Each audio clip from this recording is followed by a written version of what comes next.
Selamat datang di novel romantis. Untuk memberi semangat autor, silahkan subscribe dulu dan nyalakan lonceng notifikasinya.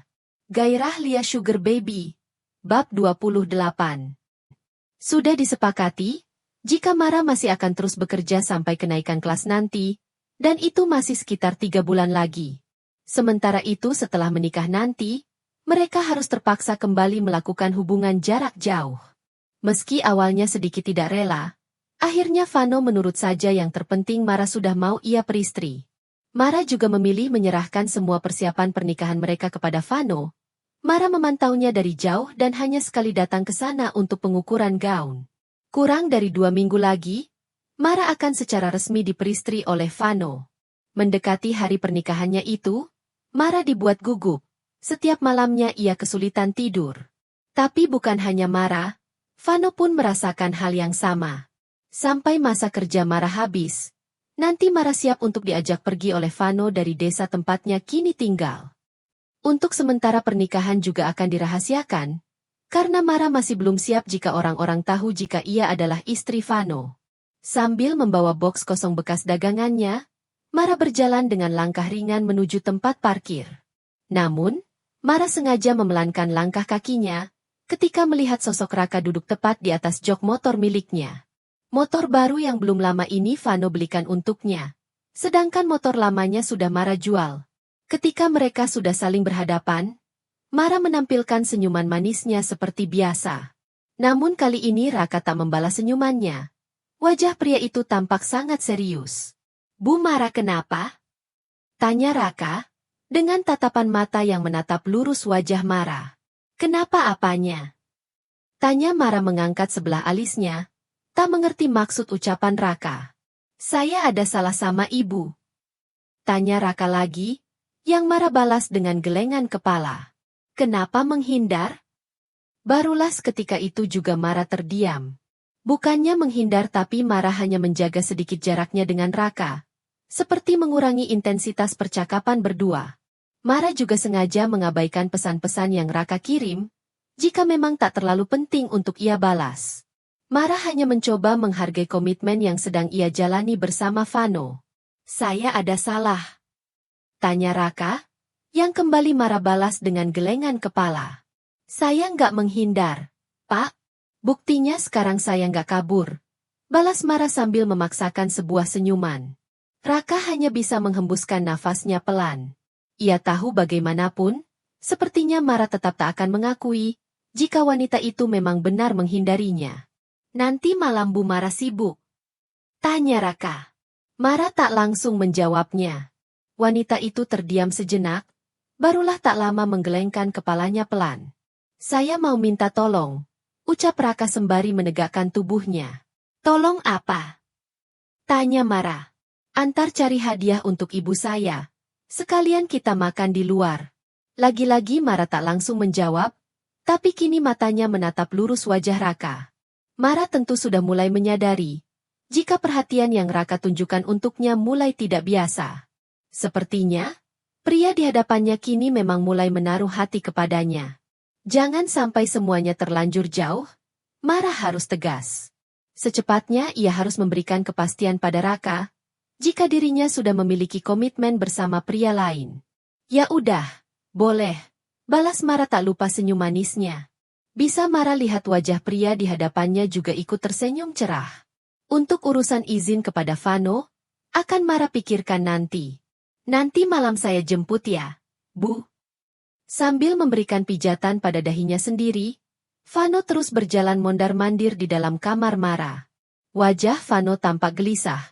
Pria itu sedang dibuat uring-uringan dengan permintaan sang calon istri. Bagaimana tidak? Setelah 1 minggu tak bertemu, Vano berharap bisa melepas rindu, bermesraan dengan kekasih hatinya itu. Bukannya mendapati fakta, jika malam ini Mara izin pergi bersama pria lain. Pria mana yang tidak kesal mengetahui, jika calon istrinya akan pergi dengan pria lain. Apalagi Vano tahu, pria itu menaruh perhatian lebih pada calon istrinya. Tentu saja sejak awal Vano tidak setuju. Vano sudah melarangnya dengan tegas. Tapi Mara tetap memaksa dengan memberikan 1000 alasan, yang pada akhirnya meski dengan sangat amat berat hati Vano izinkan. Enggak usah cantik-cantik, ujar Vano, menatap kesal Mara yang kini sedang berdandan. Udah tahu suaminya nggak suka sama dia. Diajakin jalan malah diiyain aja. Mara menatap Vano sekilas. Ia ingin meralat ucapan Vano jika dirinya masih calon istri pria itu. Tapi yang ada, nanti malah membuat suasana hati pria itu akan semakin buruk. Jadi Mara biarkan saja. Sejak tadi Vano masih terus saja mengoceh sebagai luapan rasa kesalnya. Kan aku udah bilang ini demi hubungan kita juga. Aku nggak mau dia terus-terusan berharap sama aku. Jelas Mara berharap Vano bisa mengerti. Bisa tolak langsung. Bilang aja kamu udah punya pasangan, enggak bisa pergi sama dia. Sekali ini aja. Please. Dia cuma minta temenin cari hadiah. Aku nggak enak nolaknya. Om. Selama di sini dia yang selalu bantu aku. Mara sudah menjelaskan kepada Vano, jika selama ini Raka teramat sangat baik kepadanya. Raka dan keluarga pria itu sering sekali membantunya. Bahkan Raka yang pertama kali menyarankannya untuk berjualan di sekolah. Pria itu juga yang saat itu membantunya mencari bahan-bahan, ketika pertama kali akan berjualan. Mara menganggap pria itu sebagai teman baiknya.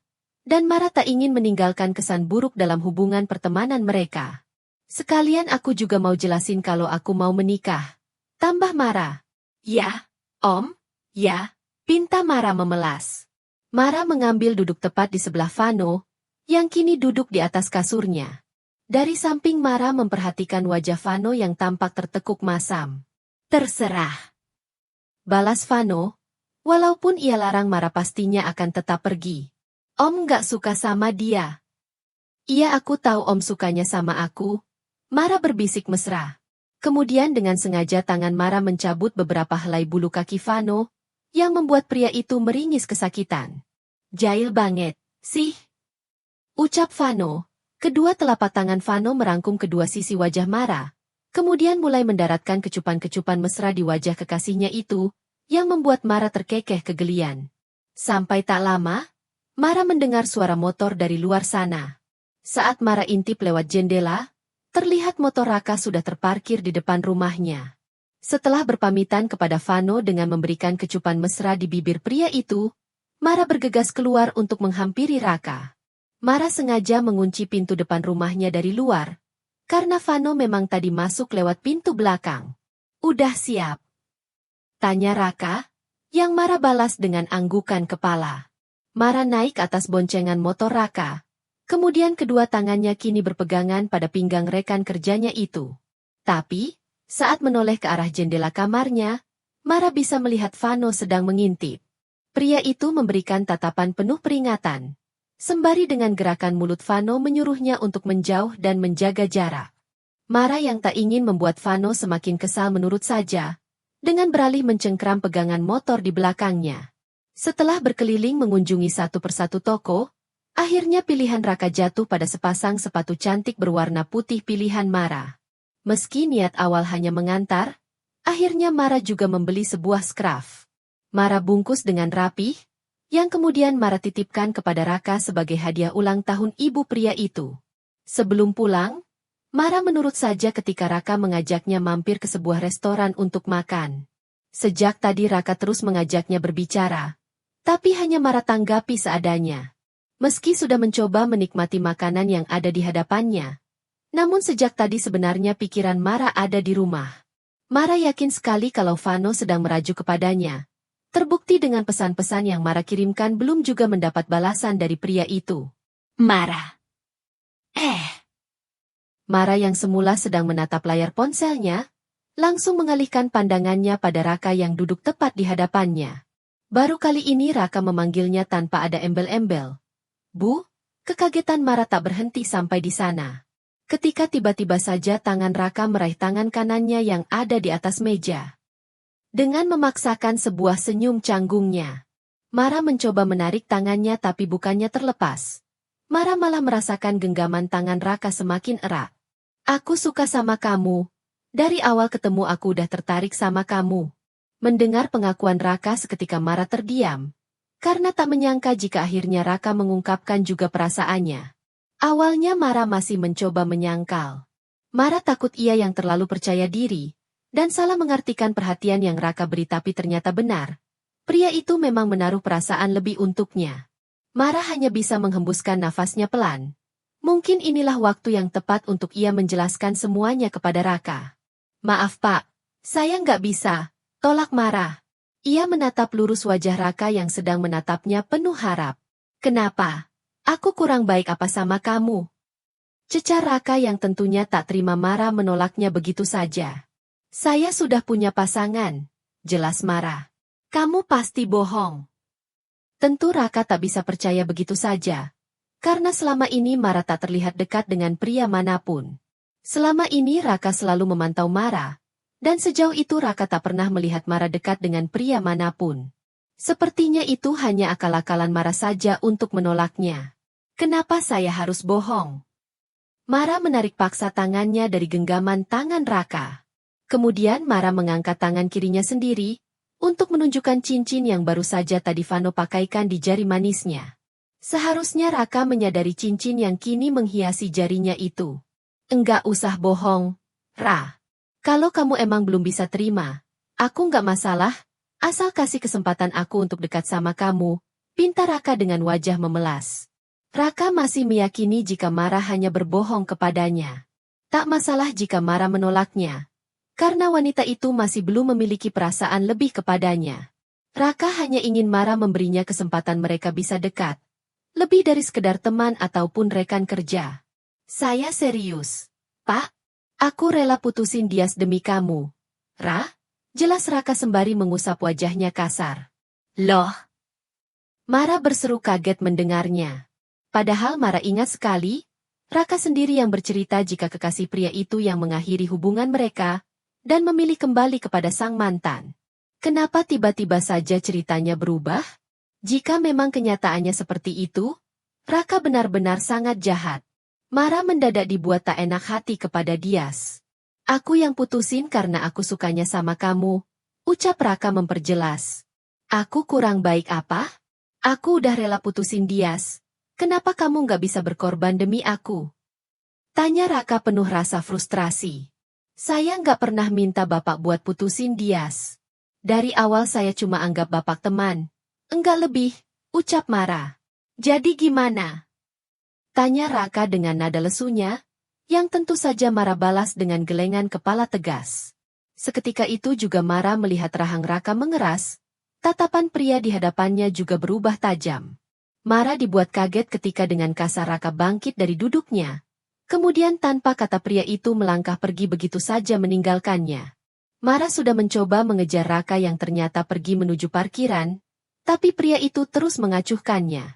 Mara semakin dibuat panik ketika Raka naik ke atas motornya. Mara sudah mencoba menahan Raka dengan mencengkram kuat-kuat lengan pria itu. Namun Raka malah menyentak tangannya kasar yang membuatnya terdorong beberapa langkah ke belakang. Tak memperdulikan jika dirinya kini menjadi perhatian orang-orang, yang ada Mara masih berusaha mengejar Raka yang sudah berlalu pergi. Tapi pria itu melajukan motornya dengan kecepatan penuh, hingga Mara kesulitan mengejarnya. Sepertinya Raka memang sengaja meninggalkannya di tempat ini. Mara rasanya ingin menangis. Sambil mendongkak menatap langit malam yang gelap. Kini Mara sedang dibuat kebingungan bagaimana caranya ia pulang. Sedangkan Mara sendiri tak tahu di mana kini dirinya berada. Tadi ia hanya ikut saja kemana Raka membawanya pergi. Bersambung.